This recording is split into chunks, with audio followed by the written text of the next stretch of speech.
সেজদায় গিয়ে এই দোয়াটি যে ব্যক্তি 3 বার পাঠ করবে, আল্লাহ রাব্বুল আলামিন তাকে ক্ষমা করে দেবেন। সেজদায় গিয়ে যদি কোনো ব্যক্তি এই দোয়াটি 3 বার পাঠ করতে পারে, সহিহ বুখারী শরীফের 1229 নম্বর হাদিসে এই দোয়াটির কথা উল্লেখ রয়েছে। কেউ যদি সেজদায় গিয়ে 3 বার এই দোয়াটি পাঠ করতে পারে, তো আল্লাহ সুবহানাহু ওয়া তাআলা তখন তাকে ক্ষমা করে দিবেন। আর তাকে এমন ভাবে ক্ষমা করে দিবেন যে ক্ষমার বদলে আল্লাহ তাআলা তাকে রিজিক বর্ষণ করবেন।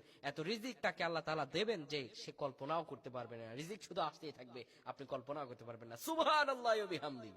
কোন ব্যক্তি যদি সিজদায় পড়ে গিয়ে আমার রবের কাছে দোয়াটি করতে পারে, দোয়াটি হলো আল্লাহ তাআলার কাছে করজোরে পড়বে, ইয়া রব্বি গফিরলি, ইয়া রব্বি গফিরলি, ইয়া রব্বি গফিরলি। আল্লাহ রাব্বুল আলামিন তার কুদরতি পায়ে আপনি যখন সেজদা দিবেন, আমার রব সঙ্গে সঙ্গে আপনার পায়ে